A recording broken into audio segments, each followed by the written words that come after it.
Hello again. तो basically आज मैंने सोचा कि मटीरिया मेडिका के साथ हम एक और सब्जेक्ट स्टार्ट करते हैं और वो पैथोलॉजी है। ठीक है, तो बेसिकली इसमें हम जो पैथोलॉजी है उसका एक बेसिक इंट्रोडक्शन, ठीक है, और पैथोलॉजी की डेफिनेशन और कौन कौन सी टर्म्स यूज़ होती है, ऐसी बेसिक चीज़ें हम देखेंगे। ठीक है, इसके बाद में फिर इसको इस सीरीज़ को आगे कंटिन्यू करेंगे। ठीक है, चलिए। तो अच्छा, पैथोलॉजी, ठीक है। पैथोलॉजी पढ़ने से पहले, ठीक है, आपको ये पता आपको ये पता होगा कि एनाटॉमी क्या है। ठीक है, आपको ये पता होगा कि फिजियोलॉजी क्या है। ठीक है, क्योंकि देखो एनाटॉमी में हम बेसिक सी बात क्या करते हैं, एनाटॉमी में हम बात करते हैं स्ट्रक्चर्स की, राइट, और हम फिजियोलॉजी में बात करते हैं फंक्शंस। लेकिन कैसे फंक्शन? Normal function, right. जैसे कि एनाटॉमी में हम बात करते हैं कि अगर लेट सपोज हम बात कर रहे हैं हार्ट की, ठीक है, तो हम बात करते हैं कि उसमें कितने चैम्बर्स होते हैं, कितनी वॉल्व्स होती है ना, और क्या बोलते हैं वॉल्व के बारे में बात करते हैं। ये सब हम स्ट्रक्चर की बात करते हैं। ठीक है, तो जब हम स्ट्रक्चर की बात करते हैं उस टाइम पे हम किसकी बात कर रहे होते हैं? एनाटॉमी की। ठीक है, और हम फिजियोलॉजी की बात कब करते हैं? जब हम फंक्शन की बात करते हैं। मतलब कि क्या, कि जो ब्लड है ना, वो इन्फीरियर वेना केवा और सुपीरियर वेना केवा से राइट एट्रियम में आया। ठीक है, राइट एट्रियम से फिर राइट वेंट्रिकल में गया। ठीक है, फिर लंग्स में गया। ठीक है, रफ आइडिया है ना। फिर वहाँ से लेफ्ट एट्रियम में आया, लेफ्ट वेंट्रिकल, और पूरी बॉडी में सर्कुलेट हो रहा है। ठीक है, तो ये नॉर्मल फिजियोलॉजी है। ठीक है, ये नॉर्मल चीज़ें हैं, है ना। तो जो नॉर्मल फिजियोलॉजी होती है, ठीक है, जो नॉर्मल फंक्शन होता है उसको हम फिजियोलॉजी में पढ़ते हैं। ठीक है, अगर ये दोनों बातें हमें क्लियर है तो अब हम देखते हैं कि पैथोलॉजी क्या होता है। ठीक है, तो पैथोलॉजिकली बेसिकली क्या होता है कि इसमें हम एबनॉर्मल जो भी फंक्शंस होंगे उसकी स्टडी करेंगे। ठीक है, नॉर्मल की स्टडी कहाँ पे कर रहे हैं? फिजियोलॉजी में। ठीक है, एबनॉर्मल फंक्शंस हो गए मतलब डिजीज़ जो होगी, ठीक है ना, उसकी स्टडी हम कहाँ पे करते हैं? पैथोलॉजी में। ठीक है, तो पैथोलॉजी जो है उसको हम डिवाइड कर सकते हैं पैथोस एंड लोगोस। ठीक है, तो पैथोस का मतलब क्या होता है? सफरिंग, है ना, द स्टेट ऑफ पेन, है ना, दर्द, है ना, सफरिंग। इमोशनल मत हो जाइएगा, मैं उस दर्द की बात नहीं कर रही हूँ। ठीक है, सफरिंग। और यहाँ पे लोगोस मतलब क्या होता है? स्टडी। ठीक है, स्टडी ऑफ सफरिंग। तो बेसिकली पैथोलॉजी क्या है? Study of suffering. ठीक है, और इसकी जो प्रॉपर डेफिनेशन है वो क्या है? Study of changes in the structure and function of the body. Study of changes in the structure and function of the body in disease. ठीक है, ये क्या है आपकी पैथोलॉजी की डेफिनेशन। ठीक है, और डेफिनेशन भी है, ठीक है, जैसे क्या कि pathology consist of the abnormalities in normal anatomy. ठीक है, एबनॉर्मलिटीज इन नॉर्मल एनाटॉमी, ठीक है, जिसमें हिस्टोलॉजी की भी बात होती है। ठीक है, हिस्टोलॉजी मतलब क्या होता है? Study of microscopic structure of tissue, है ना। तो क्या? Abnormalities in normal anatomy and normal physiology and normal physiology because of disease.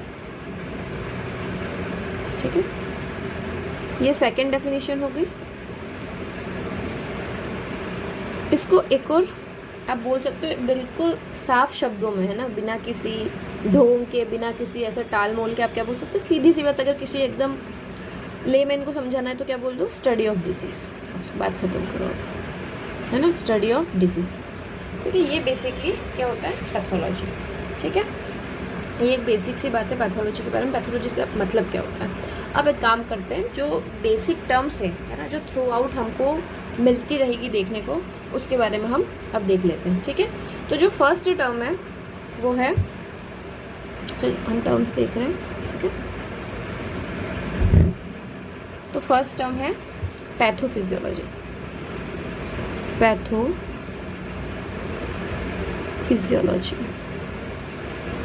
ठीक है। अच्छा, पैथोफिजियोलॉजी मतलब क्या होता है कि स्टडी ऑफ डिसऑर्डर्ड फंक्शन, है ना। फिजियोलॉजी का मतलब क्या था, स्टडी ऑफ नॉर्मल फंक्शन, ठीक है। पैथो का मतलब पैथोलॉजी में हमने क्या देखा था, सफरिंग, ठीक है। तो अब वो जो है ना, वो फंक्शन जो डिसऑर्डर्ड फंक्शन है उसकी स्टडी को हम क्या बोलते हैं, पैथोफिजियोलॉजी, ठीक है। स्टडी ऑफ डिसऑर्डर्ड फंक्शन, ठीक है। इसके बाद में नेक्स्ट हम क्या देखते हैं, हेल्थ। अच्छा, हेल्थ के बारे में आप लोगों ने हेल्थ की जो डेफिनेशन है अपने 11-12 में एनसीईआरटी में पढ़ रखी होगी, है ना। और मुझे लगता है कि हमें 11-12 में इतने अच्छे से याद करवाई थी कि शायद ही इसको हम भूले होंगे, है ना। मतलब हेल्थ सुनते सबसे पहले क्या आता है, अकॉर्डिंग टू WHO, है ना, वर्ल्ड हेल्थ ऑर्गेनाइजेशन, ठीक है। तो according to WHO, a state of complete physical, mental and social well-being. According to WHO, a state of complete physical, mental and social well-being, and not merely the absence of disease. The absence of disease, ठीक है। मतलब समझ में आ रहा है कि सिर्फ disease का एब्सेंस जो है उसको आप हेल्थ नहीं बोलोगे, ठीक है। हेल्थ में क्या आना चाहिए कि फिजिकल तो होना ही चाहिए, उसके साथ साथ मेंटल और सोशल वेलबींग भी होना चाहिए, ठीक है। तो physical, mental and social wellbeing. Next जो है वो हमारी है क्या, डिजीज, ठीक है। तो अब डिजीज क्या होता है, सीधी सी बात है, जो कुछ भी हेल्दी नहीं है वो डिजीज है ना। डिजीज का मतलब क्या, अगर आप इसको तोड़ के देखोगे तो डिजीज का मतलब क्या होता है, डिस ईज, ठीक है। अगर आप इसको तोड़ के देखोगे तो डिजीज का मतलब होता है डिस ईज, ठीक है ना। मतलब कि लॉस ऑफ ईज, है ना। समझ में आती बात, डिजीज मतलब क्या होता है, लॉस ऑफ ईज, है ना।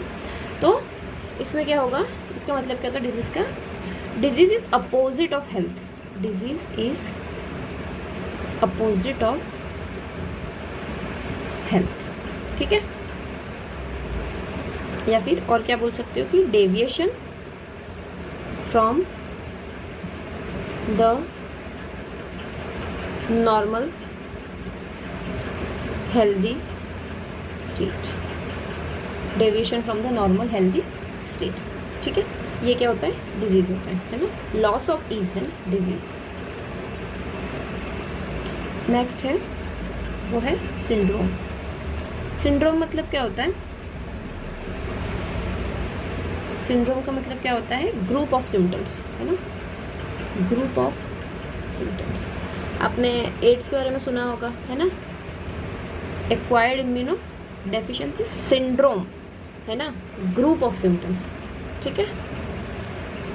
नेक्स्ट जो है वो क्या है, लेजन, ठीक है। नेक्स्ट है लीजन, ठीक है। लेजन्स का मतलब क्या होता है कि changes produced in cells and tissues because of disease, changes produced in cells and tissues because of disease. Disease की वजह से जो भी आपकी सेल्स है ना, उसके अंदर सेल्स या टिश्यू के अंदर जो भी चेंजेस होंगे उनको हम क्या बोलते हैं, लेजन्स, ठीक है। इसके बाद में नेक्स्ट है ईटियोलॉजी।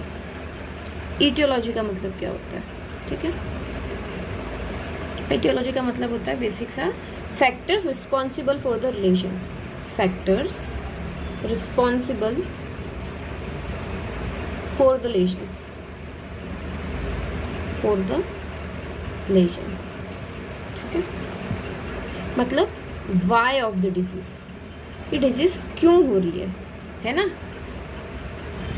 जैसे अगर आप बताना कि मलेरिया की इटियोलॉजी क्या है, आप बताना निमोनिया की इटियोलॉजी क्या है, ठीक है, आप बताना ये सब। नेक्स्ट जो है हमारे पास में वो क्या है, पैथोजेनेसिस। पैथोजेनेसिस, पैथोजेनेसिस मतलब क्या होता है, mechanism by which the lesions are produced. Mechanism by which the lesions are produced, है ना। मतलब हाउ ऑफ डिजीज, कैसे हुआ है ना, हाउ ऑफ डिजीज, ठीक है। इसके बाद में नेक्स्ट जो है वो क्या है, सिम्टम्स, ठीक है। नेक्स्ट क्या है, symptoms.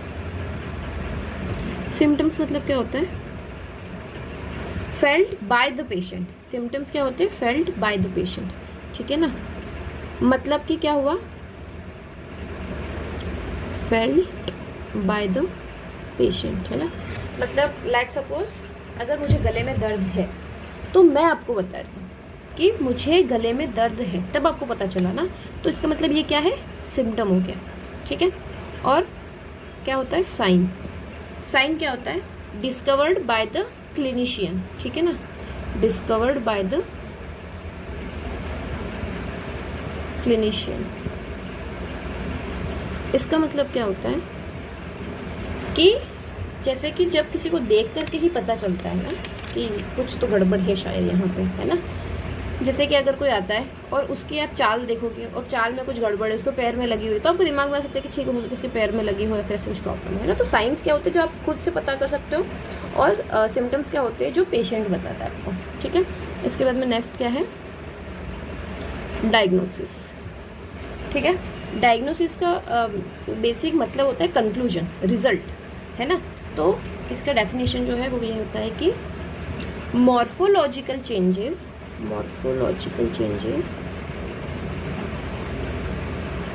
Plus functional changes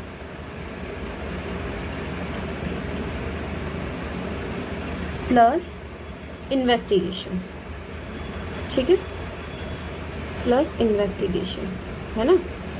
morphological changes plus functional changes plus investigations, इन सबको मिला करके, है ना, क्या हम एक रिजल्ट पे आते हैं, एक कंक्लूजन पे आते हैं, उसी को क्या बोलते हैं, डायग्नोसिस, ठीक है। समझ में आ रही है बात। मॉर्फोलॉजिकल चेंजेस मतलब कि क्या, कि किसी की मॉर्फोलॉजी में, किसी के अपीयरेंस में जो चेंजेस हो गए।